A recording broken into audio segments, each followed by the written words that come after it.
vossa face, Senhor, resplandeça sobre nós.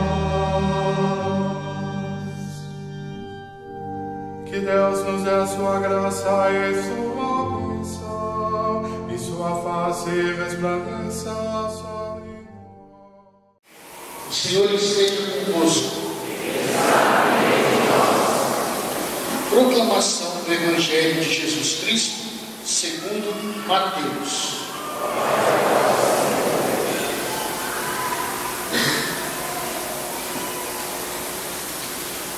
Naquele tempo, os fariseus fizeram um plano para apanhar Jesus em alguma palavra. Então mandaram os seus discípulos, junto com alguns dos partidos de Herodes, para dizerem a Jesus: Mestre, sabemos que és verdadeiro e que de fato ensinas o caminho de Deus. Não te deixes influenciar pela opinião dos outros, pois não julgas o homem pelas aparências. Dize-nos, pois, o que pensas. É lícito ou não pagar o imposto a César? Jesus percebeu a maldade deles e disse: Hipócritas, por que me preparais uma armadilha? Mostrai-me a moeda do imposto. Levaram-lhe então a moeda. Então Jesus disse: De quem é a figura e a inscrição desta moeda? Eles responderam: De César. Então Jesus disse: Dai, pois, a César o que é de César e a Deus o que é de Deus. Palavra da salvação. O Evangelho de hoje, ele traz aqui, diante de um contexto, nesse momento aqui, capítulo 22 de Mateus, Jesus, ele já tinha entrado em Jerusalém, na sua entrada triunfal. Ele estava na semana que ele entrou triunfante em Jerusalém, aquilo que nós celebramos no domingo de Ramos, e a momento da cruz. E os judeus aqui, de modo empenhado, tentam pegar Jesus em alguma palavra. Aqui eles fazem uma união que tem a função de matar Jesus. Os fariseus que se unem com aqueles do partido de Herodes, como se fosse uma coligação para matar Jesus. E aqui eles se unem, têm interesses opostos, mas se unem para matar Jesus. E esperam aqui pegá-lo com alguma palavra. E começa um discurso sobre o que é lícito e o que não é lícito. É claro que os fariseus não gostavam daquela opressão romana dentro da realidade da sua nação, da sua vida. Mas eles se unem para matar Jesus e começam a dizer para eles e para Jesus em relação ao que é lícito. Jesus percebe a maldade do coração, toda aquela hipocrisia, e começa a nos dar um princípio de dar ordem à nossa espiritualidade. O princípio de dar a César o que é de César é um princípio de colocar ordem na vida cristã, a partir daquilo que eu tenho de interior, para que isso se manifeste também na dimensão de atitudes, aquilo que é o exterior. Um outro pano de fundo que nós poderíamos aqui trazer é o nosso primeiro mandamento. O primeiro mandamento da vida cristã é amar a Deus acima de todas as coisas e o próximo como a nós mesmos. A nível de estrutura desse mandamento, nós estamos quase que no centro dessa realidade. É claro que Deus é o centro no sentido de colocá-lo acima de todas as coisas, mas somos nós que somos amados por Deus, nós que vamos amar a Deus e nós que vamos amar o próximo como a nós mesmos. Então, aqui vai em jogo toda uma harmonia interior para que eu possa praticar uma religião. Isso é muito interessante. Eu tenho essa harmonia para praticar a religião, e essa prática da religião causa em mim também uma harmonia interior. O primeiro mandamento da lei de Deus, então, é colocar a Deus acima de tudo. Deus deve estar acima de tudo. Deus deve ser um fator determinante. Deus deve ser o fator que determina nossas escolhas. Deus deve ser aquele que nos dá o critério para que possamos agir nas mais variadas instâncias da nossa existência. Colocar a Deus acima de todas as coisas é um princípio vital de uma prática cristã, mas é o princípio vital de uma organização humana. E aí, gente, nós vamos falar de saúde espiritual, saúde psicológica, saúde de relacionamento. Quando nós não colocamos a Deus acima de todas as coisas e vamos colocar, como os textos sugerem, o dinheiro, nós colocamos aí um princípio de desordem. Claro, é necessário que eu fale aqui, que talvez claro que vocês saibam, mas é necessário que evocar a importância do dinheiro. Só que ele tem um lugar nisso tudo. Ele não deve estar acima de Deus. Ele tem uma importância que não é Deus. Dá para entender isso? Nós não podemos nos prostrar ao dinheiro, dando a ele total poder sobre nós. Nós que devemos dar a ele o valor que ele merece.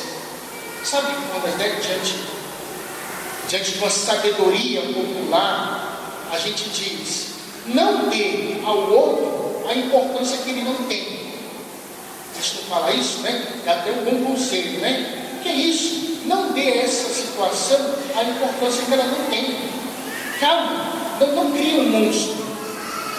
O grande problema é que nós vamos, ao tirar Deus do seu trono e colocar o dinheiro, podemos falar do dinheiro, mas podemos falar de qualquer outra realidade que não é Deus.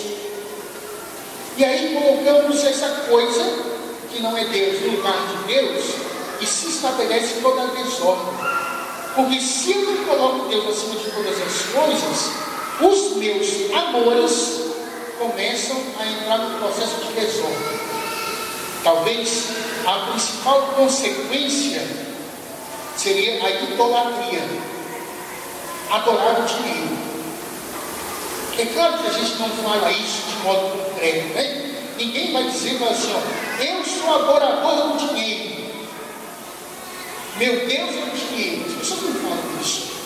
Mas elas vivem como se adorassem o dinheiro. Por quê? O dinheiro é um fator determinante das escolhas morais, das escolhas de comportamento. Isso nós devemos abandonar. Para que nós possamos nos tornar cada vez mais humanos, colocar a Deus acima de todas as coisas é favorecer uma harmonia humana, é nos tornar cada vez mais humanos, desenvolver dentro de nós a sensibilidade de que tem gente do meu lado. Uma outra consequência, se adoramos ao dinheiro, é desconsiderar os outros. E aí, gente, só para ser claro, não se trata de muito ou pouco dinheiro. Não é porque, então eu tenho muito dinheiro e tenho que não correr o perigo de botar o dinheiro acima de todas as coisas. Não se trata de muito ou pouco dinheiro, porque o ser humano, capaz de tanta atrocidade, também é capaz de pegar um pouco que tem e colocar no lugar de Deus. E se ele fizer uma autocrítica, ele vai perceber: nossa, eu adoro o pouco dinheiro que eu tenho. E aí a gente começa a medir a mediocridade da condição humana. Talvez a gente poderia pensar: mas o fulano é rico, tem muito dinheiro, é por isso que ele tira Deus do lugar e põe o seu dinheiro. Talvez a gente até entenderia, né? A pessoa bem rica. Mas nós seres humanos, nós conseguimos tirar Deus para colocar as dimensões mais frágeis da condição humana. Por exemplo, nós mesmos. Tudo bem que nós temos que ter confiança em nós. Tudo bem que nós devemos nos dar crédito, nos dar valor. Mas a ponto de me colocar no lugar de Deus, e que eu seja o grande absoluto da minha vida, isso se chama idolatria. Dar a César o que é de César é um princípio de estabelecer dentro de nós uma autêntica prática cristã. Deus acima de todas as coisas. Essa atitude religiosa que advém do primeiro mandamento implica com que eu possa dar o devido valor à família, dar o devido valor aos filhos, dar o devido valor a toda a realidade de relacionamento com o outro, para que eu possa continuar a ser sadio. E o dinheiro não manda em mim, sou eu que administro o dinheiro, a ponto de que ele não interfira no meu caminho para o céu. É muito bom entender isso, né, gente? Porque essa má administração da nossa existência, o pior disso tudo é caminhar para o inferno. E quando a gente caminha para o inferno, ele não vai chegar, ele já se instala. Uma pessoa que se esvazia de tudo que é valor, uma pessoa que se esvazia de toda a sensibilidade humana, ela já instala na sua própria vida a ausência de Deus, ou seja, o inferno. A inteligência é muito importante para que nós possamos ordenar dentro de nós princípios, valores que a religião nos dá, e nos dá como um dom. Isso é um dom que a religião dá a nós. Princípios de ordenação humana, princípio de coerência, princípio de vida cristã de modo autêntico. Queridos irmãos, é claro que isso é um desafio. É claro que isso aqui tudo se torna um desafio para nós. Humanizar a nós mesmos sempre vai ser um desafio, porque a proposta do mundo é o contrário, é desumanizar, é descaracterizar o homem, é inserir no homem o fator do caos. Quando a gente começa a perceber que a vida cristã ela vem contrária a essa linguagem do mundo, nós vamos perceber aonde nós estamos. Gente, sem querer assustá-los, nós estamos em guerra, certo? Nós estamos em guerra moral, guerra espiritual. Se você não cuidar de você, o mundo vai cuidar, e aí ele não vai ter dó de ninguém. Eu amo a Deus, Deus que me ama. Este ser amado que sou eu tenho que estar disposto a amar o próximo como a mim mesmo. Esse gráfico aqui, ele é fundamental para que você não possa cair nas várias doenças psicológicas, espirituais, sociais e religiosas. Deus nos quer sadios. A preocupação de Jesus é essa. Gente, dá a César o que é de César, e a Deus o que é de Deus. Deus merece a nossa vida, Deus merece a nossa vida saudável, Deus merece que a gente reze todos os dias de manhã, Deus merece que a gente venha à igreja, Deus merece uma humanidade restaurada e normal, né? Que bom ser normal. Normal é um princípio, normal também hoje em dia é uma meta. Sejamos ao menos normais. Louvado seja nosso Senhor Jesus Cristo.